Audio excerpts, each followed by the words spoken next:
Hello, welcome to the second video.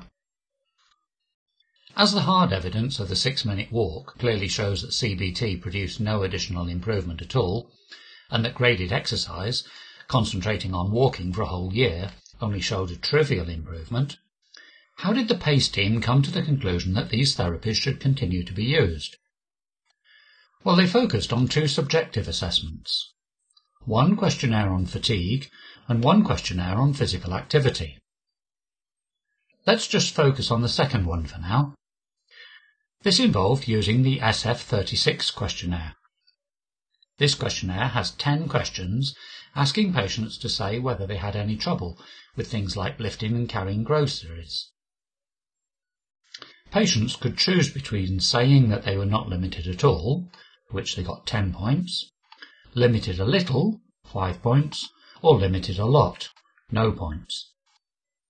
This means that their final scores would go up in multiples of 5.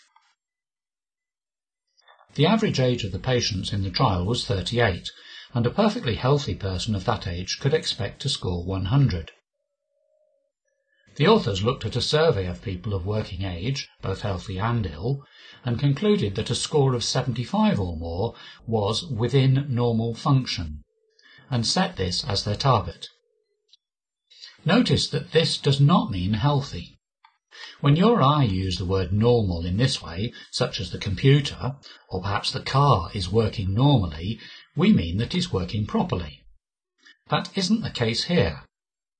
You can see a list of the activities in the comment below this video.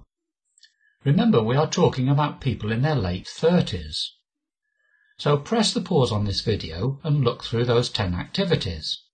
To score 75, choose 5 activities for which it would be normal for a 38-year-old to have some limitations.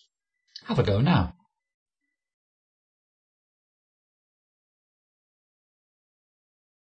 I don't think any of us would describe a score of 75 as normal functioning for a 38-year-old.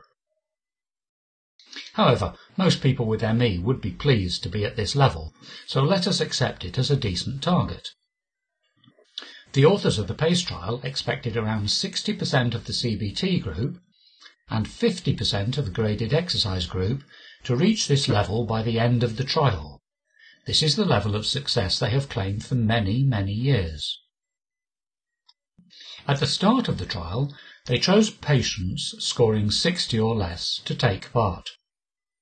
This did not give them enough patients, so they raised it to 65 or less, and that added enough patients scoring 65 to make their sample sizes big enough for the trial.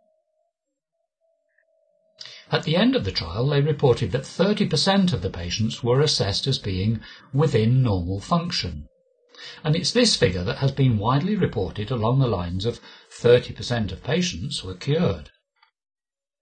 30% is less than they expected, but still worthwhile, so you might wonder why we are concerned. Simply because once the trial was underway, they dropped the target. The level described as being within normal function was now dropped from 75 to 60. That's right, the new level was lower than the raised entry level for the trial, and we do not know how many people were already at or above this target at the start of the trial. They did a similar trick with the assessment on fatigue by changing the scoring system, but that's more complicated. So we actually have no idea how many patients needed to improve in order to be counted a success, or how many that already started out that way. And if you look at the questions and try and score 60, you will see that there is no way whatsoever that a person in their late 30s would describe that score as being within normal function. What worries us most is that this appalling shortcoming was buried in the content of the report. None of the authors drew attention to it. The editors of The Lancet failed to notice it, and it passed through the peer review system without comment. Nor did any of the science reporters pick up on it. Now, NICE regards the study and its conclusions as authoritative.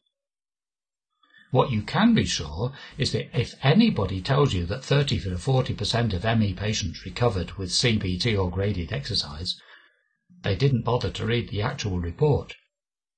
Does anybody in the medical world ever check these figures?